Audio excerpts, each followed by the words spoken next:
Good afternoon दोस्तों। आज के करंट अफेयर्स में आप सभी का स्वागत है। हम लोग करंट अफेयर्स करते हैं विद फैक्ट्स के साथ। तो आइए देखते हैं कि आज के करंट अफेयर्स में दोस्तों क्या है न्यूज में। पहला है दोस्तों सालवन कछुआ। ठीक है दोस्तों, 23 तारीख को वर्ल्ड टर्टल डे मनाया गया। ठीक है, विश्व कछुआ दिवस मनाया गया। तो उसमें सालवन कछुआ अत्यंत ही महत्वपूर्ण है। तो आइए देखते हैं कि इससे रिलेटेड क्या क्वेश्चन पूछे जा सकते हैं। सालवन कछुआ, ठीक है दोस्तों, यह आईयूसीएन की ठीक है दोस्तों क्रिटिकल इंडेंजर्ड कैटेगरी में है।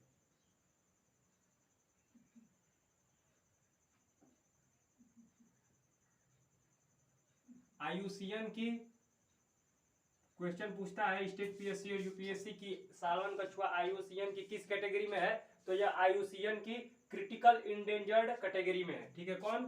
सालवन कछुआ। आईयूसीएन का फुल फॉर्म होता है इंटरनेशनल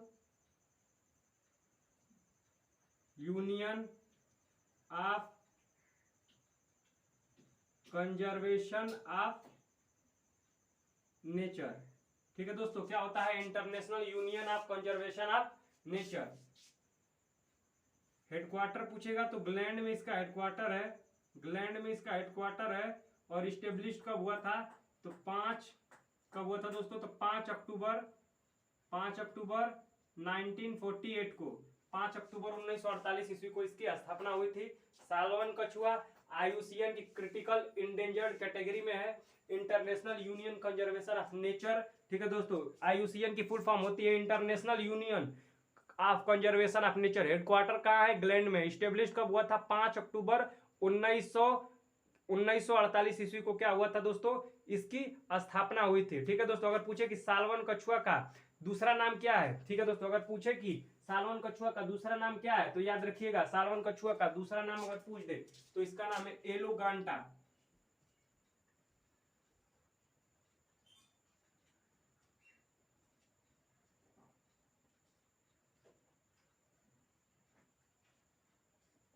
अदर नेम पूछ दे क्या है, तो अदर नेम है इसका एलोगांटा कछुआ, सालवन कछुआ। ठीक है दोस्तों, सालवन कछुआ आईयूसीएन की क्रिटिकल इंडेंजर कैटेगरी में है।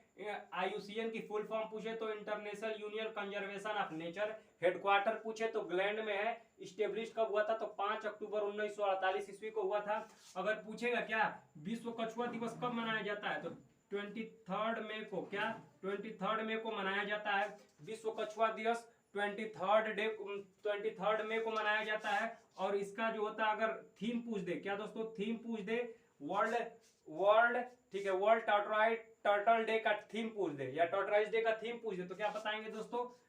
सेलिब्रेटेड। याद रखिएगा दोस्तों, क्योंकि कछुआ का जो ऊपरी भाग होता है वो सेल के आकार का होता है, गुहा के आकार का होता है, इसीलिए उसका थीम जो है इस बार का रखा गया है सेलिब्रेटेड। याद रखिएगा दोस्तों, सालवन कछुआ आईयूसीएन की क्रिटिकल इंडेंजर्ड कैटेगरी में है। International union conservation of nature इसकी फुल फॉर्म है। हेडक्वार्टर ग्लैंड में है। स्टेब्लिश 5 अक्टूबर 1948 ईस्वी को हुआ था। सालवन कछुआ का अदर नेम है एलोगांटा कछुआ। 23 मई को वर्ल्ड टर्टल डे मनाया जाता है। थीम था सेलिब्रेटेड। ठीक है दोस्तों, तो ये रही हम लोगों की पहली करंट की न्यूज। आइए दूसरी न्यूज पे चलते हैं। जल जीवन मिशन। क्या दोस्तों? जल जीवन मिशन।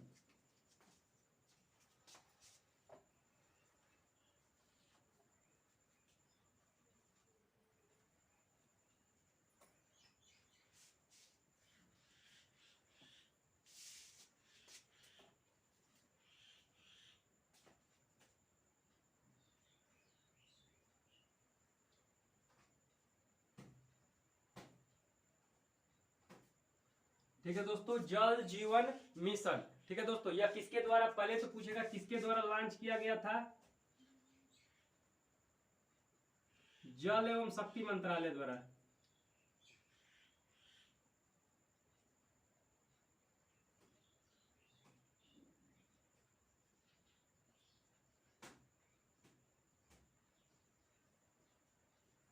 जल शक्ति मंत्रालय द्वारा। अगर पूछे कि जल शक्ति मंत्रालय किसके पास है, तो याद रखिएगा, अगर पूछे कि जल शक्ति मिनिस्टर कौन है, तो याद रखिए कौन है? गजेंद्र सिंह शेखावत। कौन?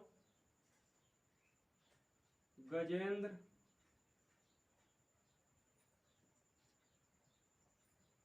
जल शक्ति मंत्रालय किसके पास है? गजेंद्र सिंह शेखावत के पास है। जल जीवन मिशन, अगर पूछे कि जल जीवन मिशन का टारगेट क्या है, तो 2022 तक जो इस समय का डाटा बता रहा हूं कि 2022 तक पूरे जो होता है भारत में 50% ग्रामीण इलाकों में क्या दोस्तों, नलकूपे पानी पहुंचाई जा चुकी है, पानी की व्यवस्था की जा चुकी है। परंतु टारगेट है इसका 2024 तक, 2024 तक, ठीक है दोस्तों, 2024 तक सभी ग्रामीण इलाकों में पानी पहुंचाना। क्या? 2024 तक सभी ग्रामीण इलाकों में पानी की व्यवस्था मुहैया कराना। क्या दोस्तों? 2024 तक इसका टारगेट है। 2022 तक ये अभी तक कितना हुआ है? 50% हुआ है। 2 सालों में हम लोगों को पूरा 100% कर देना है जल जीवन मिशन। ठीक है दोस्तों, लॉन्च किसके द्वारा किया गया? जल शक्ति मंत्रालय द्वारा किया गया था। जल शक्ति मंत्रालय किसके पास है? गजेंद्र सिंह शेखावत के पास है दोस्तों, और शेखावत के पास है दोस्तों। और टारगेट कहां तक है दोस्तों? टारगेट है 2024 तक सभी ग्रामीण इलाकों में पानी को पहुंचाना। ठीक है दोस्तों, क्या है? सभी ग्रामीण इलाके में 2024 तक 100% पानी को पहुंचाना। आइए तीसरी न्यूज की तरफ चलते हैं, डिजिटल बजट। ठीक है दोस्तों, अभी डिजिटल बजट प्रस्तुत हुआ है, तो आइए देखते हैं कि कहां इसको प्रस्तुत किया गया है।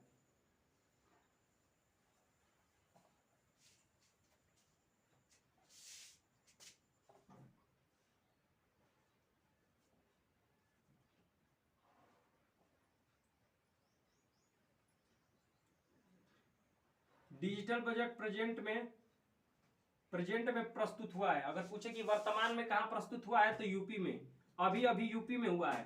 अगर पूछे कि सर्वप्रथम कहां हुआ था, फर्स्ट टाइम कहां हुआ था, डिजिटल बजट या फिर पेपरलेस बजट, दोनों दोस्तों एक ही है। डिजिटल बजट या पेपरलेस बजट हिमाचल प्रदेश में। पहला कहां हुआ था डिजिटल बजट, कहां प्रस्तुत किया गया था? हिमाचल प्रदेश में। प्रेजेंट में कहां प्रस्तुत किया गया है? यूपी में। डिजिटल बजट को ही पेपरलेस बजट भी बोला जाता है। क्या? Paperless budget. ठीक है दोस्तों, यूपी का भी बजट प्रस्तुत किया गया है। क्या दोस्तों प्रस्तुत किया गया है? यूपी का बजट प्रस्तुत किया गया है। ठीक है दोस्तों, फर्स्ट टाइम पेपरलेस बजट कहां प्रस्तुत किया गया था? हिमाचल प्रदेश में। इस समय कहां प्रस्तुत किया गया है? प्रेजेंट में यूपी में। ठीक है दोस्तों, यूपी से बजट से जो होता है, जो महत्वपूर्ण तथ्य क्या है दोस्तों, कि पहला तथ्य यह है कि जो विश्वनाथ कॉरिडोर बन रहा है, काशी विश्वनाथ कॉरिडोर और गंगा दर्शन के लिए 500 करोड़ रुपए की धनराशि दी जाएगी। किसके लिए? काशी विश्वनाथ कॉरिडोर,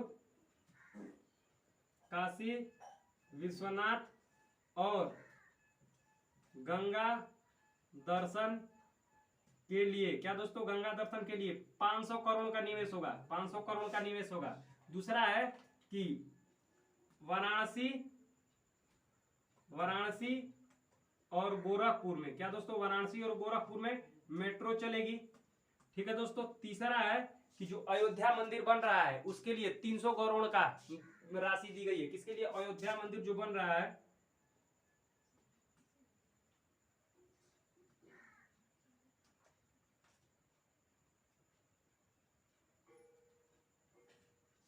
₹300 करोड़ की धनराशि दी गई है। और चौथा यह है, क्या दोस्तों? चौथा यह है कि वाराणसी में, मतलब बनारस में, क्या दोस्तों? चौथा यह है कि वाराणसी में इंटरनेशनल स्टेडियम बनेगा। याद रखिएगा, चौथा है वाराणसी में इंटरनेशनल स्टेडियम बनेगा।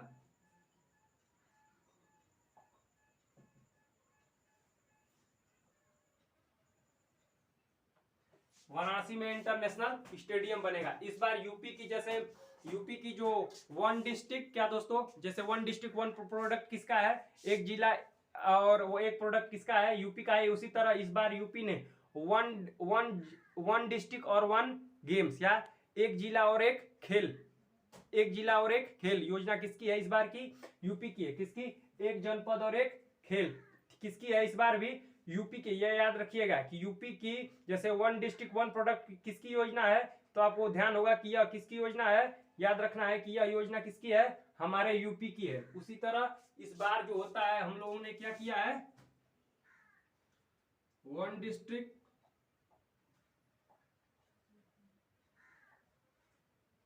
वन प्रोडक्ट, यह किसकी योजना है? वन डिस्ट्रिक्ट वन प्रोडक्ट, यह यूपी की योजना है। ठीक है दोस्तों, ये आप लोगों को याद रखना है कि वन डिस्ट्रिक्ट वन प्रोडक्ट किसकी योजना है, तो यूपी की योजना है। तो डिजिटल प्रोडक्ट या पेपरलेस बजट सर्वप्रथम प्रस्तुत कहाँ किया गया था, तो हिमाचल प्रदेश में किया गया था। इस प्रेजेंट टाइम में कहाँ किया गया है, तो यूपी में किया गया है। ठीक है दोस्तों, उस यूपी के जो होता है बजट की जो महत्वपूर्ण तथ्य है, जो महत्वपूर्ण पॉइंट है वो यह है कि काशी विश्वनाथ और गंगा दर्शन, काशी विश्वनाथ कॉरिडोर जो बनारसी में बन रहा है, और गंगा दर्शन के लिए 500 करोड़ का, मतलब उसके विकास के लिए 500 करोड़ रुपए की धनराशि दी गई है। वाराणसी और गोरखपुर में मेट्रो चलेगी। अयोध्या मंदिर के निवेश में 300 करोड़, मतलब उसका जो बनाने के लिए मंदिर प्रांगण को तैयार करने के लिए 300 करोड़ दिया जाएगा। वाराणसी में इंटरनेशनल स्टेडियम बनेगा। और यूपी से रिलेटेड फैक्ट से है कि one district one product UP का ही है। यूपी से रिलेटेड फैक्ट ये है कि पीलीभीत टाइगर रिजर्व, क्या दोस्तों, पीलीभीत टाइगर रिजर्व यूपी का ही है, जिसे T x 2 अवार्ड मिला था, याद रखिए 2020 में। ठीक है दोस्तों, ये रही हम लोगों की डिजिटल बजट और यूपी से रिलेटेड जो होता है दोस्तों न्यूज। आइए चलते हैं अभिलाषा बराक, क्या दोस्तों, अभिलाषा बराक न्यूज में है, चल समझते हैं कि वह कौन है।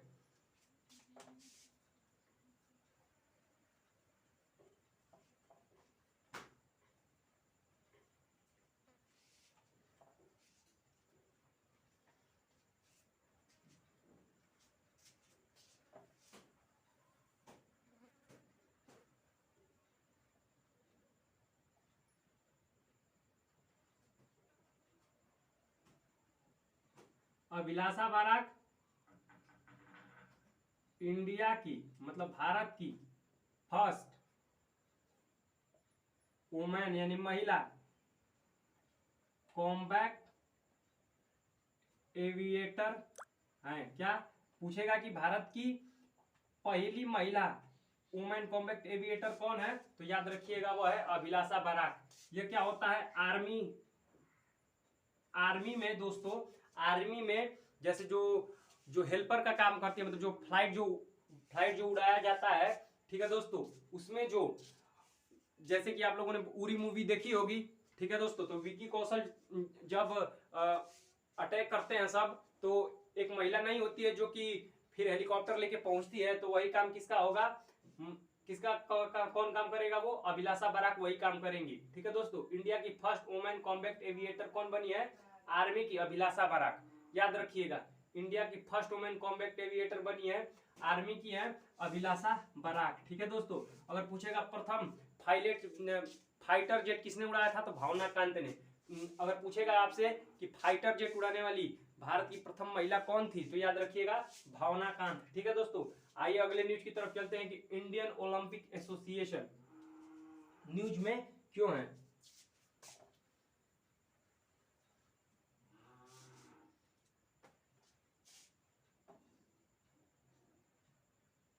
इंडियन ओलंपिक एसोसिएशन, क्या दोस्तों, इंडियन ओलंपिक एसोसिएशन इस समय न्यूज में है क्योंकि उसके जो प्रेसिडेंट हैं, क्या दोस्तों, उसके जो प्रेसिडेंट हैं नरेंद्र बत्रा, इन्होंने क्या किया है कि इस्तीफा दे दिया है। इस्तीफा मतलब रिजाइन कर दिया है। नरेंद्र बत्रा ने क्या किया है कि इस्तीफा दे दिया है। इंडियन ओलंपिक एसोसिएशन, ठीक है दोस्तों, इस्टेब्लिश्ड या फाउंड कब हुआ था, 1927 में। क्या दोस्तों, फाउंड कब हुआ था, 1927 में। हेडक्वार्टर पूछे तो कहाँ है, तो दिल्ली में इसका हेडक्वार्टर है, याद रखिएगा। इंडियन ओलंपिक एसोसिएशन के प्रेसिडेंट जो नरेंद्र बत्रा थे, उन्होंने इस्तीफा दे दिया है। अगर पूछे कि इंडियन ओलंपिक एसोसिएशन की एस्टेब्लिशमेंट कब हुई थी या फाउंड कब किया गया था, तो 1927 में। हेडक्वार्टर कहाँ है दोस्तों, तो दिल्ली में इसका हेडक्वार्टर है। ठीक है दोस्तों, नरेंद्र बत्रा ने दोस्तों क्या किया है, इस्तीफा दे दिया है, तो यहाँ पे स्टिक मार लीजिएगा। ठीक है, अब अगले न्यूज की तरफ चलते हैं कि शुद्ध हरित हाइड्रोजन संयंत्र, भारत का पहला शुद्ध हरित हाइड्रोजन संयंत्र कहाँ लगा है।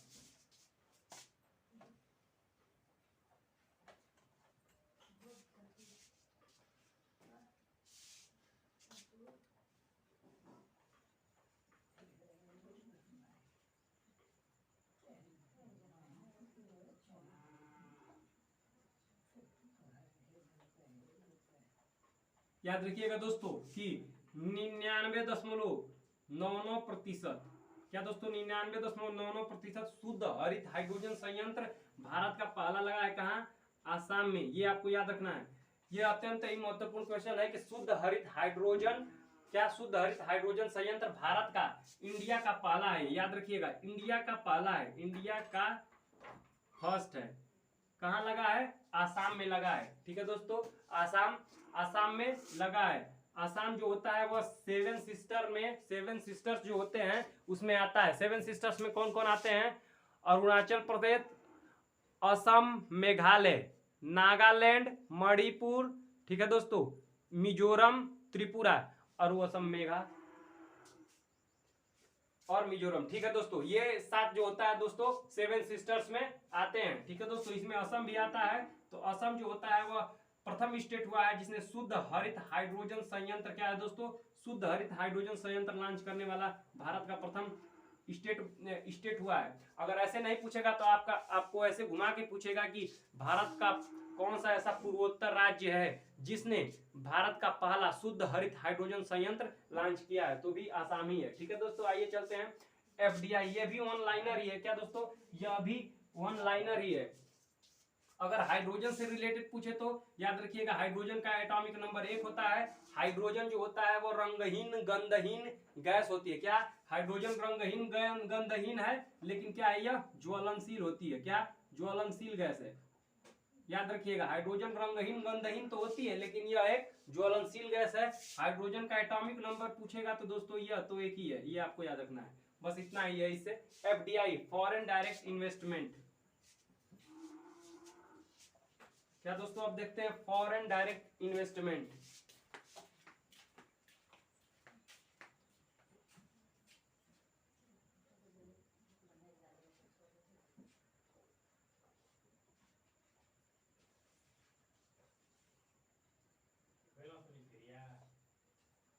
क्या दोस्तों, फॉरेन डायरेक्ट इन्वेस्टमेंट, ठीक है, एफडीआई जिसे बोला जाता है।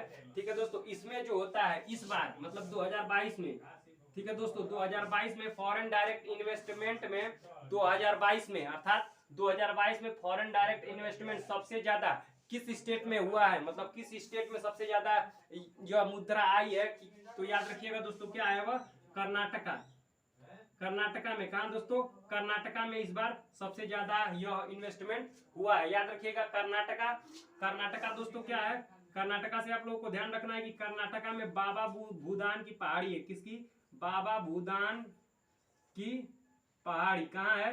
कर्नाटका में है बाबा भूदान की पहाड़ी। और इस पहाड़ी किसके लिए फेमस है? लौह अयस्क के लिए। किसके? लौह अयस्क के लिए फेमस है, ये याद रखना है। बाबा भूदान की पहाड़ी कहाँ है?